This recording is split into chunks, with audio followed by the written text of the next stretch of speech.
बिस्मिल्लाहिर्रहमानिर्रहीम। अस्सलाम वालेकुम स्टूडेंट्स। आज का लेक्चर हमारा एक्सरसाइज नंबर 7.5 के क्वेश्चन नंबर 5 पे है। The same thing, you have to sketch, discuss and then you have to sketch the curve. अच्छा जी, डिस्कस एंड स्केच करने के लिए पहले डिस्कशन कर लेते हैं इसकी। स्टेटमेंट क्या है? क्वेश्चन में आपके पास कर्व की इक्वेशन है y times a square plus x square और is equals to a square x. ठीक है जी, ये तो हो गई हमारे कर्व की इक्वेशन और इसकी डिस्कशन है। डिस्कशन में सबसे पहले हम चलते हैं सिमेट्री की तरफ। आपने सिमेट्री चेक करना है अबाउट द वाई एक्सिस। आपको पता है कि x को माइनस एक्स से रिप्लेस करते हैं। जब भी x को माइनस एक्स से रिप्लेस करना है तो सबसे पहले हमारी फोकस ये होगा कि हम इस इक्वेशन में जाएं और जाके जहाँ x है वहाँ उसकी पावर्स चेक करें। अगर तो इवन पावर है तो फिर माइनस एक्स से रिप्लेस करने से कोई फ़र्क नहीं पड़ेगा। इस टर्म पे तो कोई फ़र्क नहीं पड़ेगा, लेकिन इस टर्म में देखें x की ऑड पावर है, 1 पावर के साथ है, माइनस से यहाँ पे ये टर्म आपकी माइनस आ जाएगी, जिसकी वजह से आपकी इक्वेशन चेंज हो जाएगी। और इस चेंज की वजह से हम कहेंगे कि हमारा कर्व सेम नहीं रहता, कर्व की इक्वेशन सेम नहीं रहती। दैट्स वाई ये सिमेट्री अबाउट वाई एक्सिस नहीं है। दूसरे नंबर पे आपके पास जी सिमेट्री आती है एक्स एक्सिस के अबाउट। एक्स एक्सिस के अबाउट सिमेट्री के लिए y को माइनस वाई से रिप्लेस करना है। इसमें आप देखें y की टर्म्स कहाँ का इन्वॉल्व हो रही है, सिर्फ आपको y यहाँ पे नज़र आएगा लेफ्ट साइड पे। इसके लिए आपने क्या करना है, आपने ये करना है कि अच्छा जी, y आपको सिर्फ एक टर्म में नज़र आ रहा है और y की पावर जो है वो आपको सिर्फ ऑड नज़र आ रही है, 1 पावर के साथ नज़र आ रहा है। इसमें भी जब आप y को माइनस वाई से रिप्लेस करेंगे तो ये चेंज हो जाएगा, आपकी क्वेश्चन की स्टेटमेंट चेंज हो जाएगी और वापस रिकवरेबल नहीं होगी। इसका मतलब ये हुआ कि हमारा कर्व जो है वो सिमेट्री अबाउट एक्स एक्सिस भी नहीं है। तीसरे में आपके पास ओरिजिन के अबाउट सिमेट्री आती है। ओरिजिन के अबाउट सिमेट्री में आप देख सकते हैं कि x को माइनस एक्स और y को माइनस वाई से रिप्लेस करने से भी वही ये दो बातें जो x एक्सिस और y एक्सिस की सिमेट्री में थी वो दोनों बातें कंबाइन हो गई हैं आपके पास ओरिजिन की सिमेट्री में। तो ये दोनों चीज़ें जो हैं वो आपके पास बताती हैं कि ये ओरिजिन के अबाउट सिमेट्री भी नहीं है, तो यहाँ आप लिखें जी नो। उसके बाद जैसे कि about the line y is equals to x के अबाउट आपने सिमेट्री चेक करना है, तो वो भी सिमेट्री नहीं आएगा क्योंकि x को y से रिप्लेस करना और y को x से रिप्लेस करने से आपकी इक्वेशन टोटली चेंज हो जाएगी। कि मैं करके भी आपको दिखा देती हूँ। ये देखें, जहाँ x है वहाँ y और जहाँ y है वहाँ x। तो सबसे पहले तो लेफ़्ट साइड पे ही आप देख लें ए स्क्वायर वाई। लेफ़्ट साइड पे आप देख लें कि y की आपकी ओरिजिनल क्वेश्चन में y की कोई 2 पावर जो थी, यानी कि लीस्ट पावर 1 थी, हाईएस्ट पावर 1 थी। अब ये जो वाई स्क्वायर के साथ इन्वॉल्व हो गया तो ये वापस इक्वेशन को कंपनसेबल नहीं है, यानी कि वापस ये ओरिजिनल फॉर्म में वापस कन्वर्ट नहीं हो सकती है। That's why symmetry about the line y is equals to x भी नहीं है और इसी तरह से y is equals to minus x के अबाउट भी सिमेट्री नहीं है। अब एक एटलीस्ट आपको चीज़ पता चल गई कि हमारा कर्व किसी के अबाउट सिमेट्री नहीं है, सिमेट्रीनेस कहीं भी उसकी नहीं आ रही है। अब नेक्स्ट पॉइंट पे चलते हैं जी। तो नेक्स्ट पॉइंट हमारा क्या है? नेक्स्ट पॉइंट है जी इंटरसेप्ट्स आपने चेक करने हैं और इंटरसेप्ट्स के लिए आपको अपनी ओरिजिनल इक्वेशन को ज़रा मैं आपको यहाँ लिख दूँ। ये है जी y times a square plus x square is equals to a square x. तो x इंटरसेप्ट के लिए आपको पता है कि आपने क्या करना है, आपने इस इक्वेशन में जाना है और जाके y को 0 पुट करना है। y को 0 पुट करने से लेफ्ट साइड 0 हो जाती है और आपके पास a square x is equals to 0 बनता है। दिस इम्प्लाइज x की वैल्यू यहाँ पे 0 निकलती है, तो आपके पास x इंटरसेप्ट सिर्फ और सिर्फ रीजन निकलता है। दूसरे नंबर पे y इंटरसेप्ट 0। y इंटरसेप्ट के लिए आपने x को 0 पुट करना है। पुट कीजिए x को 0 इन 1 और x को 0 पुट करने से राइट हैंड साइड बिल्कुल 0 हो जाती है और लेफ्ट हैंड साइड में भी आप देखते हैं a square plus 0। This implies y a square is equals to 0। This implies y 0। ठीक है, यहाँ से y की 0 निकलती है वैल्यू और जो y इंटरसेप्ट निकलता है वो भी ओरिजिन। तो अब यहाँ पे सिर्फ एक ही इंटरसेप्ट दोनों में कॉमन निकला है और वो है आपके पास ओरिजिन। ठीक है, एक ही पॉइंट है जो एज ए इंटरसेप्ट निकला है। उसके बाद असिम्प्टोट्स हम कर लेते हैं। असिम्प्टोट्स में आपके पास asymptotes parallel to x axis and parallel to y axis. इसके लिए आपने क्या करना होता है, आपके पास जो भी इक्वेशन है उस इक्वेशन को ज़रा आप खोलें, ए स्क्वायर एक्स, इसको ज़रा खोलें आप और इसमें अपनी जो y a square plus y x square is equals to a square x. ठीक है, इसमें टर्म्स देखें, इसमें y की वो अगर आप पहली टर्म देखें तो उसमें y इन्वॉल्व हो रहा है और y की जो हाईएस्ट पावर है वो 1 है। सेकेंड में भी y की हाईएस्ट पावर 1 है, लेकिन x की जो पावर है वो 2 है, और थर्ड टर्म इसमें x की हाईएस्ट पावर 1 है।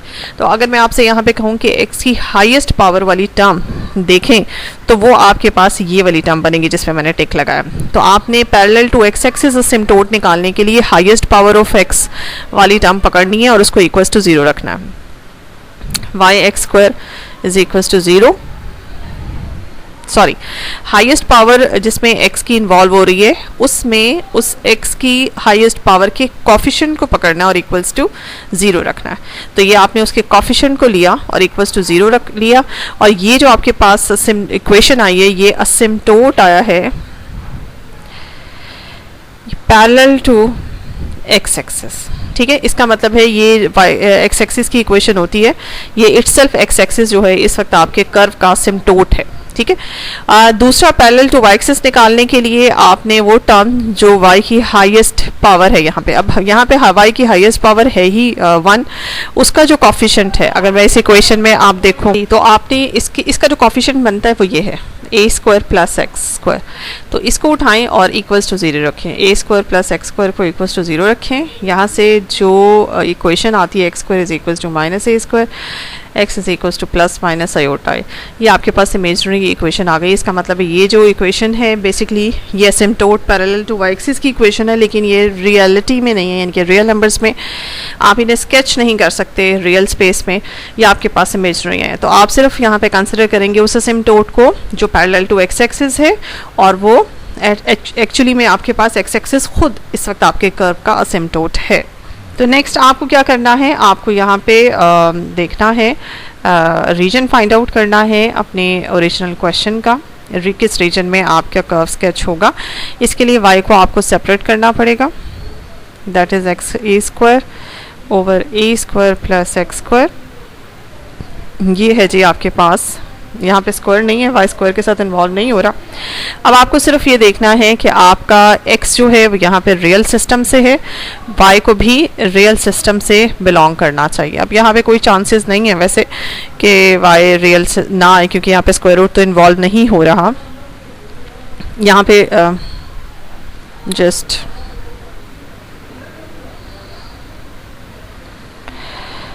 यहाँ पे y स्क्वायर रूट के साथ इन्वॉल्व तो नहीं हो रहा। अच्छा जी, तो इसमें आप ये देख सकते हैं कि आपको सिर्फ आपने x की वो तमाम वैल्यूज़ यहाँ पे ऑब्जर्व करनी है जिसके लिए y अनडिफाइंड ना हो। ठीक है, अब यहाँ पे x न्यूमरेटर में आपको आपके पास जो टर्म है उसको मैं ज़रा अलग कर लूँ। न्यूमरेटर में आपके पास है एक्स ए स्क्वायर और डिनोमिनेटर में आपके पास है जी ए स्क्वायर प्लस एक्स स्क्वायर। अगर किसी सूरत में यहाँ पे कोई ऐसी x की वैल्यू नहीं है जिसकी वजह से y आपके पास इमेजिनरी आ जाए, फर्स्ट ऑफ ऑल क्योंकि यहाँ पे स्क्वायर रूट नहीं है। यहाँ सिर्फ एक चीज़ जो हमें प्रॉब्लम कर रही है वो फ्रैक्शन है। फ्रैक्शन में आपको डिनोमिनेटर में जो भी टर्म पड़ी होती है उसको ज़रा ध्यान से देखना होता है, वो इस पॉइंट ऑफ व्यू से कि फ्रैक्शन में आपके पास a square plus x square है। अगर किसी सूरत में ये ज़ीरो बन जाता है तो फिर y आपके पास इस केस में इन्फिनिटी हो जाएगा। तो हमने जितनी भी x की वैल्यूज़ के करस्पॉन्डिंगली y की वैल्यूज़ निकालनी है वो सारी एग्जिस्टिंग वैल्यूज़ निकालनी है। नॉन एग्जिस्टिंग ये y की जो वैल्यू निकलेगी इन्फिनिटी, ये नॉन एग्जिस्टिंग वैल्यू, तो नॉन एग्जिस्टिंग वैल्यू से हमारा कोई कंसर्न नहीं है। तो हमारी यहाँ पे कोशिश क्या होगी कि x की वही सारी वैल्यूज़ यहाँ इन्वॉल्व हों जिसके लिए y एग्जिस्ट करता है या साथ में रियल भी है। इसका मतलब है कि एक्स स्क्वायर ए स्क्वायर प्लस एक्स स्क्वायर को किसी सूरत भी ज़ीरो नहीं होना चाहिए, किसी सूरत ज़ीरो नहीं होना चाहिए। या हम ये कह सकते हैं कि यहाँ से ये निकलता है कि अगर ये ज़ीरो तभी हो सकता है अगर एक्स स्क्वायर जो है वो ए स्क्वायर के बराबर हो जाए, sorry x square minus times a square के बराबर हो जाए तो ही ये ज़ीरो हो सकता है। और यहाँ से x की वो वैल्यूज़ जो कि आपको इन्फिनिटी बनाती हैं हमारे y की वैल्यू को, वो सारी ये देखें इसको आप ख़त्म करें, आयोटा ए है। x की आपके पास ये इमेजनरी वैल्यूज़ हैं, यानी कि ये अगर आपके पास x की वैल्यू प्लस माइनस आयोटा के साथ हो तो ही पॉसिबल है आपके पास x स्क्वायर और a स्क्वायर बराबर हो जाए और एक दूसरे के मतलब डिनोमिनेटर में आपके पास ज़ीरो तभी आ सकता है जब x की वैल्यू ये हो, और ये वैल्यू जो है ये रियल वैल्यू नहीं है। इस वक्त हमने यहाँ पे हम रियल सिस्टम में बैठे हुए हैं, तो इसका मतलब ये है कि यहाँ पे कुछ भी x की वैल्यू हो जाए, किसी सूरत भी डिनोमिनेटर आपके पास ज़ीरो नहीं आएगा। बस यहाँ थोड़ी सी ऑब्जर्वेशन ये है, ये देखिए इसको आप इस एंगल से ऑब्जर्व करें। वो एंगल आपका ये है कि देखिए y is equals to x a square. A यहाँ पे क्या है ये मैं आपको बताती चलूँ, ये कोई भी एक रियल नंबर है और बेहतर होगा कि अगर आप इसको कोई पॉजिटिव रियल नंबर ही कंसिडर करें। ए जो है वो कोई पॉजिटिव रियल नंबर है, ठीक है। अच्छा, बाकी बचता है x। देखिए x अगर आपके पास पॉजिटिव है और डिनोमिनेटर में, अच्छा a आपके पास वैसे स्क्वायर के साथ है और x आपके पास डिनोमिनेटर में स्क्वायर के साथ है। अब x की यहाँ पे चाहे आप पॉजिटिव वैल्यू पुट करें, डिनोमिनेटर में चाहे नेगेटिव वैल्यू पुट करें, आपके पास डिनोमिनेटर किसी सूरत भी नेगेटिव नहीं आएगा। फर्स्ट ऑफ ऑल डिनोमिनेटर आपके पास आना ही हर हाल में x की ऑल रियल वैल्यूज़ के लिए आपके पास ये जो डिनोमिनेटर है ये हर हाल में आपको पॉजिटिव आंसर देगा। रही बात न्यूमरेटर की, तो न्यूमरेटर में आपके पास x की नेगेटिव वैल्यूज़ के लिए नेगेटिव आंसर आएगा और पॉजिटिव वैल्यूज़ के लिए पॉजिटिव आंसर आएगा, ठीक है। तो आपका ओवरऑल जो y के आंसर्स बनते हैं, y की जो वैल्यूज़ बनती हैं, वो मैं ये कह सकती हूँ कि फॉर एग्जांपल अगर न्यूमरेटर अगर आपका पॉजिटिव है और डिनोमिनेटर तो है ही ऑलवेज पॉजिटिव, तो आपके y का आंसर जो है वो पॉजिटिव होगा, ठीक है। या मैं कह सकती हूँ, इस तरह भी लिख सकती हूँ, फॉर x इज पॉजिटिव, अगर x पॉजिटिव है this implies y is positive, ठीक है। And if x is negative, अगर x नेगेटिव है तो दिस इम्प्लाइज y का न्यूमरेटर नेगेटिव होगा और डिनोमिनेटर तो है ही पॉजिटिव, तो ओवरऑल आपके पास y क्या आएगा, नेगेटिव आएगा, ठीक है। तो x अगर नेगेटिव हो गया तो y की भी नेगेटिव वैल्यूज़ आप गेन करोगे और x अगर पॉजिटिव हो गया तो y की भी पॉजिटिव वैल्यूज़ ही आपको मिलेंगी। तो अगर आप इसे कोऑर्डिनेट प्लेन में थोड़ा सा देखना चाहें तो कोऑर्डिनेट प्लेन में आप किधर इसको स्केच करेंगे, थोड़ा सा मैं आपको बता दूं कि कोऑर्डिनेट प्लेन में ये देखें कौन से ऐसे क्वाड्रेंट हैं, क्योंकि हमने कोऑर्डिनेट प्लेन को 4 हिस्सों में डिवाइड किया हुआ है। इसमें x पॉजिटिव होता है, y पॉजिटिव होता है, इसमें x नेगेटिव होता है, इसमें y नेगेटिव होता है, यानी कि x की पॉजिटिव वैल्यूज़ के लिए y पॉजिटिव है, तो यानी कि y और x सेम आंसर दे रहे हैं, और अगर x नेगेटिव है तो फिर y भी नेगेटिव है। सेम आंसर x और y के with respect to the symbol वो फर्स्ट क्वाड्रेंट बनता है आपके पास और आपके पास थर्ड क्वाड्रेंट बनता है, क्योंकि फर्स्ट क्वाड्रेंट में x और y साइमल्टेनियसली दोनों पॉजिटिव होते हैं और थर्ड क्वाड्रेंट में भी साइमल्टेनियसली दोनों नेगेटिव होते हैं।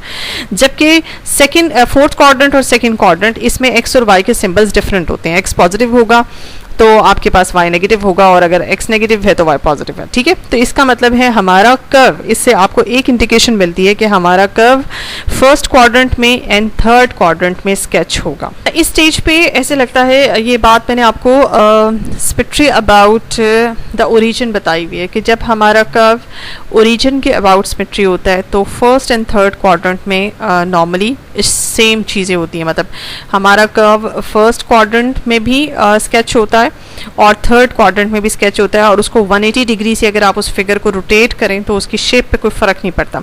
अच्छा, इसमें एक चीज़ मैंने जो स्टार्ट में आपको बताई है, स्टार्ट में मैंने आपको यहाँ पे रिमार्क दिया और हमने इसको थोड़ा सा जल्दी में कर लिया कि किसी के अबाउट सिमेट्री नहीं निकला। इसमें ये जो सिमेट्री अबाउट द ओरिजिन है इसमें हमने जल्दबाजी का मुजाहरा किया, इसको हमें देख लेना चाहिए था। इसमें x को -x से और y को -y से रिप्लेस किया, तो देखिए ये आपका जो ओरिजिनल कर्व है इसकी इक्वेशन में जब y को -y से रिप्लेस करते हैं और x को -x से रिप्लेस करते हैं तो ये माइनस इस माइनस से कट जाता है और आपकी कर्व की इक्वेशन वापस एज इट इज़ आ जाती है, जिसकी वजह से ये पता चलता है कि ये सिमेट्री अबाउट ओरिजिन है, जिस पे हमने जल्दी में नो का रिमार्क दे दिया था।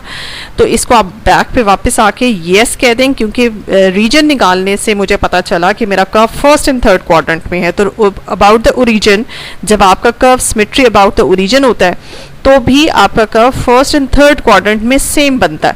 तो अभी तो हम स्केच करेंगे तो हमें मजीद पता चल जाएगा, क्योंकि ये इंडिकेशन मिलना रीजन के टॉपिक में कि आपका कर्व जो है वो सिमेट्री अबाउट आपका कर्व जो है वो फर्स्ट एंड थर्ड क्वाड्रेंट में है, ये इंडिकेशन था कि ओरिजिन के अबाउट सिमेट्री है। और यहाँ पे जो हमने मिस्टेक की थी वो हमने आके अपनी ठीक कर ली है। ठीक है, तो अब यहाँ से हम वापस चलते हैं। अब आपने क्या करना है, आपने यहाँ पे नेचर ऑफ ओरिजिन चेक करनी है। ओरिजिन की नेचर कैसे चेक करनी है, ये मैं कर्व की इक्वेशन आपके सामने लिख रही हूँ, a square plus x square is equals to a square x. आपने इसका इंटरसेप्ट चेक किए थे, इसके इंटरसेप्ट सिर्फ एक ही इंटरसेप्ट निकला था और वो ओरिजिन निकला था। और इसकी नेचर चेक करने के लिए कि क्या ये डबल पॉइंट है, इसमें से कर्व 2 दफ़ा तो पास नहीं करा, उसके लिए हमने क्या करना होता है, अपने इस गिवन कर्व की इक्वेशन में शिफ्टिंग ऑफ रीजन करनी होती है। अब रीजन की शिफ्टिंग ओरिजिन पे ही करने से कोई चेंज नहीं आता, आपके कर्व की इक्वेशन सेम ही रहती है। इसका मतलब ये न्यूट्रल शिफ्टिंग होती है, एक्स स्क्वायर वाई ए स्क्वायर एक्स। ये आपने इस इक्वेशन को खोल लिया और खोलने के बाद आपने करना क्या होता है, इसकी least degree term of the equation देखनी है। ये शिफ्टिंग के बाद जो कि न्यूट्रल शिफ्टिंग है, लीस्ट डिग्री टर्म जो है वो आपके पास है इस वक्त, इस डिग्री टर्म की डिग्री है 3, इसकी है 1, इसकी भी है 1। तो लीस्ट डिग्री टर्म जो इस वक्त इसकी बन रही है वो 2 बन रही हैं। ठीक है, और वो है डिग्री 1। तो डिग्री 1 होने की वजह से एटलीस्ट कम से कम आपको ये शो हो रहा है कि आपका ये जो ओरिजिन इंटरसेप्ट है ये डबल पॉइंट नहीं है, इसमें से आपका कर्व 2 दफ़ा पास नहीं कर रहा। तो यहाँ मैं रिमार्क दे दूँ, origin is not the double point.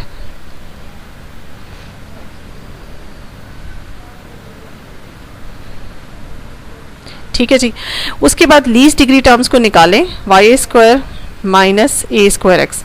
ठीक है, और इसको इक्वल्स टू उठा के 0 रखें। 0 रखने के बाद आप इसमें से आप देखते हैं कि ए स्क्वायर कॉमन निकल जाएगा, वाई माइनस एक्स आएगा। और यहाँ से जो इक्वेशन आती है वो इक्वेशन आपके पास है y is equals to x. ये इक्वेशन उस टेंजेंट की इक्वेशन है जो इस इंटरसेप्ट पे टेंजेंट बन रहा है। तो टेंजेंट क्या आपके पास बन रहा है, y is equals to x. और y is equals to x हमेशा एक ऐसी लाइन होती है जो कि फर्स्ट क्वाड्रेंट में से भी पास करती है और थर्ड क्वाड्रेंट में से भी पास करती है। तो चलते हैं स्केचिंग की तरफ। ये कुछ फैक्ट्स एंड फिगर्स जो हमने रिजल्ट्स निकाले ये मैंने रख दिए हैं। ये आपकी ओरिजिनल इक्वेशन है। हमने चेक किया कि ये कर्व सिमेट्री अबाउट ओरिजिन है और ओरिजिन डबल पॉइंट नहीं था लेकिन सिंगल पॉइंट है, यानी कि इसमें से एक दफ़ा कर्व पास करता है। और इसके ऊपर जो टेंजेंट की इक्वेशन बनती है वो y is equals to x है। Curve first and third quadrant में लाई करता है, ये हमें रीजन बताता है। और इसके अलावा इसका सिम्टोट एक्स एक्सिस खुद इस कर्व के सिम्टोट के तौर पे यहाँ एक्ट करता है। अच्छा जी, ये हम अपना कर्व स्केचिंग की तरफ चलते हैं। उसके बाद चूँकि कर्व आपका सिर्फ एक ही पॉइंट में से गुजर रहा है और वो पॉइंट आपका ओरिजिन है, और ओरिजिन पे ये मैं आपको बताती चलूँ कि जो टेंजेंट बन रहा है वो y is equals to x line है। अगर मैं y is equals to line x को यहाँ पे स्केच करूँ तो ये लाइन जो है, ये जो फर्स्ट एंड थर्ड क्वाड्रेंट को हाफ हाफ डिवाइड करती हुई जा रही है, ये लाइन है जिसकी इक्वेशन बनती है y is equals to x. तो ओरिजिन पे ये मैंने पहले स्केच कर लिया, अभी मैंने कर्व स्केच नहीं किया, ये उस कर्व की का टेंजेंट है। अब यहाँ से हमें थोड़ा सा पता चल रहा है कि आपका कर्व और किसी पॉइंट में से पास नहीं करता, यहाँ से थोड़ा सा हमें आइडिया भी हो जाएगा। उसके अलावा दूसरे नंबर पे ये जो एक्स एक्सिस की इक्वेशन है, ये लाइन है एक्स एक्सिस की लाइन, ये लाइन इटसेल्फ आपके कर्व का सिम्टोट है, यानी कि आपके कर्व के पास से गुजर रही है एक्स एक्सिस। या आपका कर्व इस लाइन एक्स एक्सिस के पास से गुजर रहा है, ये इस एक्स एक्सिस के पास से गुजर रहा है। ठीक है, लेकिन एक्स एक्सिस जो है आपके कर्व को किसी ओरिजिन के अलावा किसी पॉइंट पे इंटरसेक्ट नहीं करता, सिर्फ ओरिजिन एक ऐसा पॉइंट है जिसमें से आपका कर्व पास करता है। तो और टेंजेंट ये है। अब ये देखिए आपका कर्व जो है वो इस शेप में बनेगा, मैं आपको बताती हूँ। और ये देखिए आपका कर्व गुजरा, ये देखें ये टेंजेंट आपका कर्व। अब टेंजेंट से ऊपर नहीं आपने अपने कर्व को लेके जाना, क्योंकि टेंजेंट फिर कट कर जाएगा आपके कर्व को। ये देखें थोड़ा सा आपने उठाया और उसके बाद अपने कर्व को, ये एक्स एक्सिस चूँकि असिम्प्टोट है तो आपका कर्व एक्स एक्सिस के साथ साथ चलेगा, बट एक्स एक्सिस को कहीं भी कट नहीं करेगा और ये इन्फिनिटली चल रहा है। ठीक है, इसी तरह से हमने कहा था फर्स्ट क्वाड्रेंट में हम है हमारा कर्व और थर्ड क्वाड्रेंट में है। अब इसके बाद यहाँ से मैंने निकाला, क्योंकि टेंजेंट को मैं इंटरसेक्ट नहीं करूँगी, थोड़ा सा उभार दिया। ठीक है, और फिर उसके बाद अपने कर्व को इस तरह से एक्स एक्सिस के पास से बिल्कुल आपने कट नहीं कराना, टच नहीं कराना, पास लेके जाए और ये इन्फिनिटली चल रहा है, क्योंकि आपकी एक्स एक्सिस जो है वो नेगेटिव एक्स एक्सिस की तरफ इन्फिनिटली है, तो ये आपका कर्व इन्फिनिटली चल रहा है। ठीक है, तो ये हल्का सा जो उभार दिया है, ये देखें आपका कर्व, ये टेंजेंट है। ठीक है, y is equal to x, ये टेंजेंट बन गया। और मैंने आपको पहले भी बताया था कि टेंजेंट जरूरी नहीं कि कर्व को सिर्फ टच करके जाते हैं, कुछ टेंजेंट्स ऐसे होते हैं, हमारी कुछ पॉइंट्स में ऐसी मजबूरियां होती हैं कि हम टेंजेंट को इंटरसेक्ट भी करवाते हैं, और वो कौन सी सिचुएशंस होती हैं जिस पे मैंने कहा था कि मैं आपको मजीद अलग से वीडियो बना के दूंगी। तो इस वक्त हमारा जो टेंजेंट है वो हमारे इस कर्व को कट करता हुआ जा रहा है। तो टेंजेंट आपके पास ये है, और ये लाइन जो एक्स एक्सिस की लाइन है ये आपके पास आप देख रहे हैं कि सिम्टोट है। तो आपके कर्व की जो स्केचिंग बनती है फाइनली वो ये इस तरह का कर्व आपका स्केच होता है।